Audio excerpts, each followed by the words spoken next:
Bonjour, donc pour cette deuxième capsule de révision génétique, on va remettre au clair vos connaissances sur les chromosomes et l'aspect qu'ils peuvent prendre dans les cellules.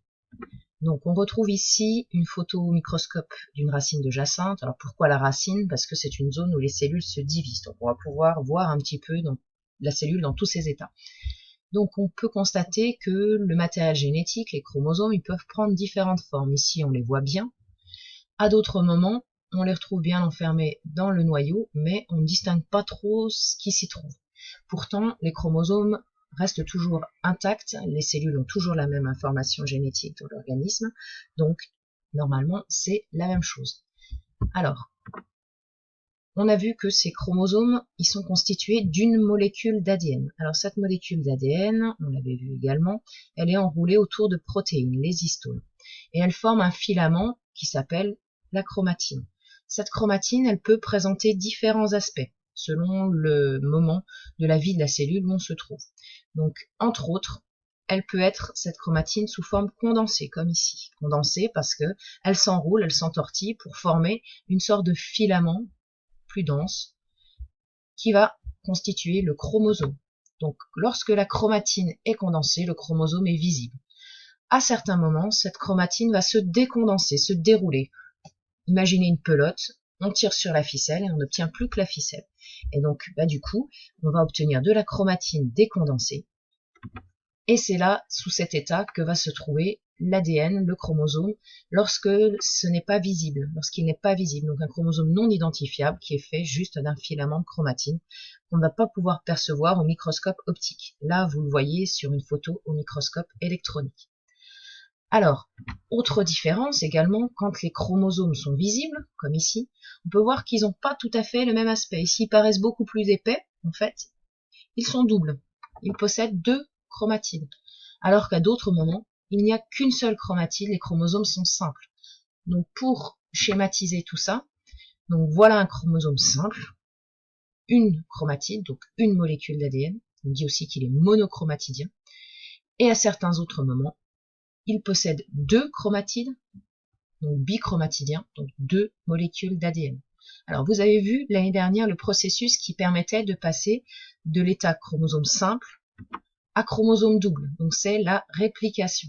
Donc chromosome simple, une chromatide, une seule molécule d'ADN, donc attention, la molécule d'ADN elle comporte bien deux brins, et la réplication, qui n'est entre autres qu'une copie, va vous permettre d'obtenir deux chromatides.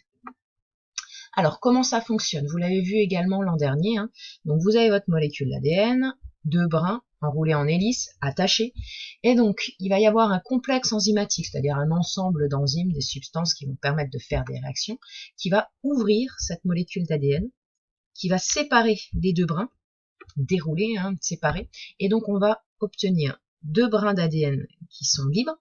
Le complexe enzymatique se promène sur chaque brin et va réassocier en face des nucléotides qui sont libres le nucléotide complémentaire, donc en face d'un C un G, en face d'un T un A, et ainsi de suite.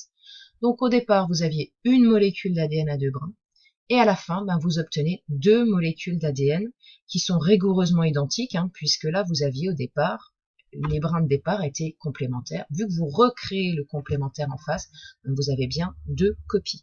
Alors, on vous avait parlé de réplication semi-conservative.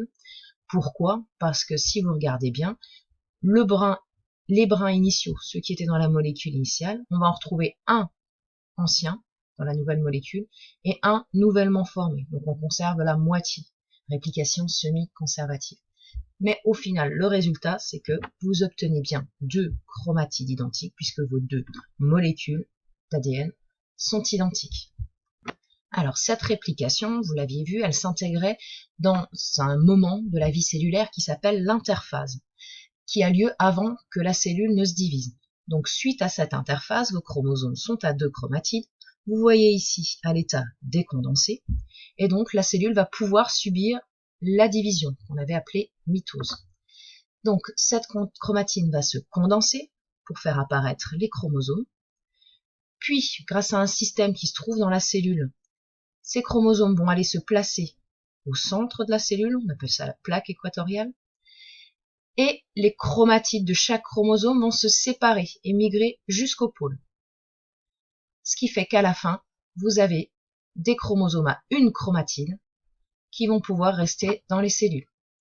Les cellules se séparent et vous avez bien ici des chromosomes à une chromatide rigoureusement identiques. Vos cellules ont bien la même information génétique. C'est ce qui permet de conserver cette information génétique. Si on résume ce qui se passe lors de ce cycle cellulaire, c'est-à-dire tout ce qui se passe entre deux divisions cellulaires, au niveau du chromosome, donc on commence bien par des chromosomes simples. Donc ça, c'est une première phase préparatoire au cours de laquelle se produit dans la cellule tout ce qui va servir à la suite. Donc, chromosome simple. Pendant la phase S, la réplication a lieu. Donc, cette chromatide va être dupliquée et vous obtenez des chromosomes à deux chromatides.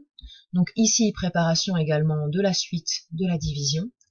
Et ce chromosome à deux chromatides va ensuite, pendant la division, voir ces chromatides se séparer et être répartis dans les deux cellules filles. Les deux cellules filles vont donc récupérer à la fin des chromosomes simples. Et si elles veulent à nouveau se diviser, il va falloir qu'elles reprennent un cycle cellulaire et resubir tout ce qui s'est passé ici. Donc si on récapitule tout ça, à l'échelle du chromosome et en servant des allèles, vous avez par exemple le gène qui donne la couleur des yeux, ici en présentant un allèle brun. Ce chromosome-là va être dupliqué, répliqué. Donc on va trouver un chromosome double qui portera deux fois cette même information. Les allèles sont bien identiques. Dans un chromosome double, il ne peut pas y avoir deux allèles différents, puisque une chromatide est la copie de l'autre. Et donc, suite à la division, ces allèles identiques vont être distribués dans les chromosomes aux cellules filles, qui vont avoir bien rigoureusement la même information génétique.